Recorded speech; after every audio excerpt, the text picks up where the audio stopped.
Hi, welcome back to Postpark CS channel and back to the tutorial for computer networks. In the previous session, I explained about the classless addressing C idea. Please kindly check the playlist when I out. This is a tutorial definitely helpful for whoever preparing the exams or fundamentals of networks and gate UGC and so on.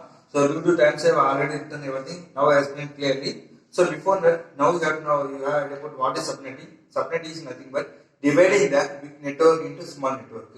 So here, if you think about class A and class C, there will be a lot of drawbacks. Today I am going to explain the tutorial with the class A. If you take, let's assume that you have organization, a big university. If you go big university, there will be large network. There will be administrator will be there. The administrator what you can do, they can divide, you can have different departments. That is, one is take care of the exams, one is take care of the placements, one can be take care of the attendance, one will be take care of the coordinator and so on. So the administrators work is what? Make IDs, user ID, password, and one more is host with different IDs. User ID with the password, it should be secure and so on.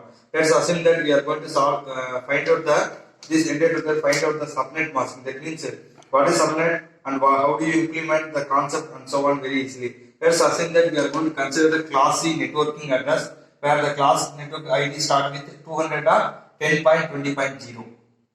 So like that I am going to start now. So 200.10.20.0 and I have a large network, understanding purpose and www.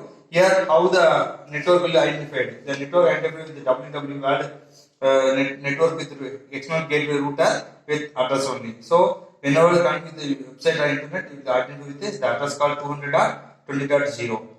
I am going to continue with the explanation of class C network. So you know the structure of class C network. First three parts are network ID, another parts are host ID. So let's assume that ID called 200.10.20. Then I'm going to apply the once per host ID, that is the fixed one. I'm going to apply one here. That is the zero. I'm going to apply with 0. That means 0 followed by 7 sevens. And I can write the order. So MSB bit. So I'm going to start the address with 200.10.20.0 fixed 1 and followed by 7 zeros. Then I can replace with 1 variants like 00001. Then I can write 00010 and so on. Class I can write 0.0 followed by 7 ones. So how can I write this address means that is starting address is 200.10.20.0 to 200.10.20.127 because whenever 0 followed by 7 ones it become 127. The format is binary the format like that only. Then we can come to this area. So similarly, I am going to write another address with because I am going to divide the large network two parts, S1 and S2 like that. Yeah, another subnet I am writing the address 200.10.20. I am going to fix here 0. So here I am going to fix with 1. Here 0. I am sorry here 0 only. Here I am going to fix with 1. So 1 followed by 00000 7 zeros like that. After I can write the convenient of 0 1 1 0 at last I can write all followed by 7 ones 4 plus 3 7 ones. So I can write the address now 200.10.220.128 to 200.10.20.255 like that I can write because whenever 0 followed by 7 ones it become all ones come, 7 ones come, it consists 128. So like that, I can divide the large network into small network, S1 and S2. And moreover, we can say, let's say real-time example. If you have empty site, we can construct multiple parts. So multiple parts, room A, room C, room B is like that. This are called as subnetting. So network divided into subnet, small pieces like that. And moreover, when you come outside of the plot, there will be a number given. So you can say plot number is 280 and so on. So like that you can identify the large organization. Like here you can say 200.10.20.0 like that. Now the question is what is the range? When you go for a university class, what is the range and some question like that. What is the subnet ID of the S1? So the subnet of address is subnet of the network. Subnet ID of the S1 is 200.10.20.0. And broadcast, what is the direct broadcast? Here, direct broadcast address is 200.10.20.127. Total how many is there? That means totally 256 is there. We can use 128 is there. We can use 128 minus 2 126. 2 you can use. Why? Because the host ID, starting subnet ID, and last one is the broadcast ID. So totally can is 126. Similarly, what is the ID subnet ID of the S2? The subnet ID is 200.10.20.128. And here also totally how many is there? 2. Here this is the direct S2's direct broadcast address is 200.10.20.255. So here also what is that? Totally 256 there. It's 128 is there. 128 minus 2 126 because this is the direct subnet ID S2's and this is the broadcast direct address. So you can use this two. Remaining possible number of possible host ID is 128. So 126 totally 256 possible in this network. So this large work we are dividing into S1 and 2 and moreover I am fixing the internal gateway for internal router for moving the packets this side like that. So you can easily make it out and moreover here let's assume that. So here this is one S1 S2 and what is the now question? What is the overall network ID? Total network ID is we can say 200.10.20.0. This is the this is the overall ID is here. Overall ID is total ID is this only here.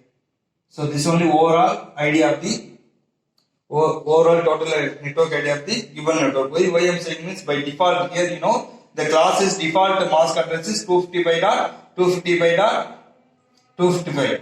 So these are the default mask ID of the subnet mask ID of the class network ID.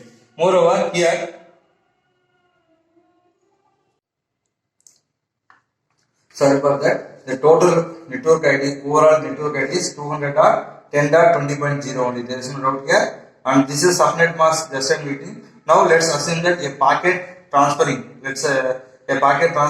transfer to the destination address called 200.10.20.15. So how can I make subnetting with the help of AND operation include that this is a subnet mask address 255.255.128 with the 200.10.20.15. So if I make binary conversion, if we make a dot to the decimal conversion, at last I will get some address like I will get like 00.0000 and so on. Similarly, another packet is I want to move the packet from one place to another. That means destination is called 200.10.20.130. So now I can make a subnetting with the AND operation. Therefore, AND operation that is dot 1 followed by 70.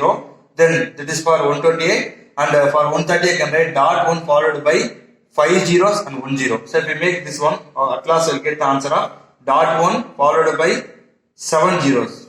7 zeros. So like that I can get answer here. So like that I can get the answer. So like that we can easily do S1 and S2. So here what you understand? S1 subnet ID is this one. Subnet ID is 200.10.20.0 and broadcast address is 200.10.20.127. Similarly S2's subnet ID is 200.10.20.128 and the broadcast address is 200.10.20.255 and subnet address is 258.250.250.128 subnet address. This is a common one. So I hope that you understand what I am going to say and some drawbacks will be there. What are the drawbacks of the subnetting in classful addressing when you consider the class A? Here the two things are going on. First one is the first network ID, then we have to check the host ID, then we have to check the process ID, which process we have to forward and go through like that.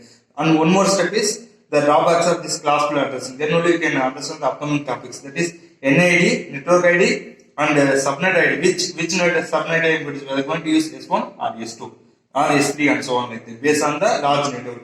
And host ID, what host ID, which host ID I'm going to implement and which process I'm going to implement and so on. How can I perform the operation and so on.